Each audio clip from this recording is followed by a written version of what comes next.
اور پھر یہ جو بیان کرنے والے ہوتے ہیں، نصیحت کرنے والے ہوتے ہیں، عمل نہیں کرتے، یہ بعض اوقات خوش فہمیوں کا شکار ہوتے ہیں۔ اور امت مسلمہ میں جو چیز سب سے زیادہ خوفناک ہے وہ خوش فہمی ہے۔ آپ کے ذمہ درجنوں حقوق العباد ہیں، اور بہت سارے لوگ شاکی ہیں، آپ کے ماں باپ ہیں، بہن بھائی ہیں، رشتہ دار ہیں، اہل خانہ ہیں، دوست احباب ہیں، سب شکوہ کر رہے ہیں اور دلیلیں پیش کر رہے ہیں کہ جناب میرے بھی حق ضائع کر دیے، میرے بھی حق ضائع کر دیے، میرے بھی۔ تو کس بندے نے کان میں آ کے بتایا کہ تیرے ذمہ سینکڑوں حقوق ہیں اور تیرا خیال ہے عمرے سے معاف ہو جائیں گے؟ یہ کیسے ہو سکتا ہے؟ وہ حقوق العباد عمرے سے معاف نہیں ہوتے، وہ تو معافی مانگنے سے معاف ہوتے ہیں، وہ ادا کرنے سے معاف ہوتے ہیں۔ آپ کا خیال ہے کہ آپ عمرہ کر آئیں گے تو چھٹی ہو گئی تمام حقوق سے؟ وہ کیسے چھٹی ہو سکتی؟ آپ علیکم انفسکم، اپنی جان کی فکر کریں، آپ ان حقوق کو ادا کریں، ان ذمہ داریوں کا خیال کریں۔ آپ نے درجنوں لوگوں کا دل توڑا ہے اور آپ کا خیال ہے میں کثرت سے درود شریف پڑھوں گا تو معاف ہو جائے گا۔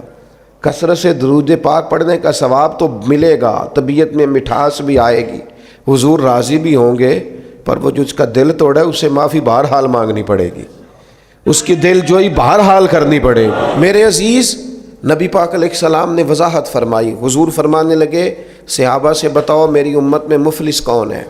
یا رسول اللہ صلی اللہ علیہ وسلم جس کے پاس پیسے نہ ہو وہ غریب ہے، مفلس ہے۔ تو حضور نے فرمایا میری امت میں تو مفلس وہ آدمی ہے جو قیامت کے دن پہاڑ کے برابر نیکیاں لے کے آئے گا، نماز، روزہ، حج، زکوٰۃ، صدقات، لیکن کریم فرماتے ہیں کسی کا اس نے دل توڑا ہوگا، کسی کو گالی دی ہوگی، کسی کو برا کہا ہوگا، نتیجہ یہ نکلے گا کہ اللہ تعالیٰ وہ ساری نیکیاں ان لوگوں کو دے دے گا جن کو تکلیفیں دیتا رہا۔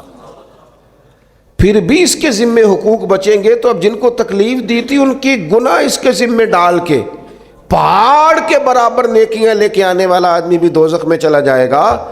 تو دین کے مفہوم کو سمجھیں، صرف خالی نشستن گفتن برخاستن سے بات نہیں چلے گی۔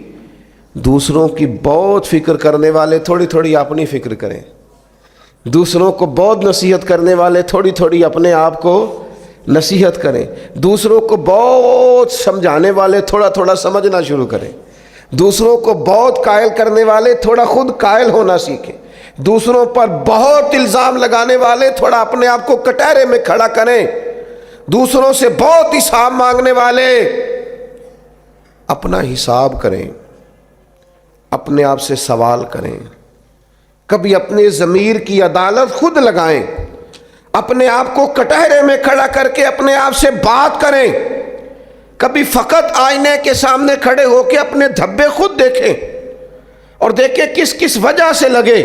زندگی میں اگر ناکامیاں آئی ہیں اپنی کمزوریاں تلاش کریں کس وجہ سے آئی، زندگی میں اگر اپنے روٹھ گئے ہیں تو تلاش کریں ہمارے اندر کمزوری کہاں سے آئی۔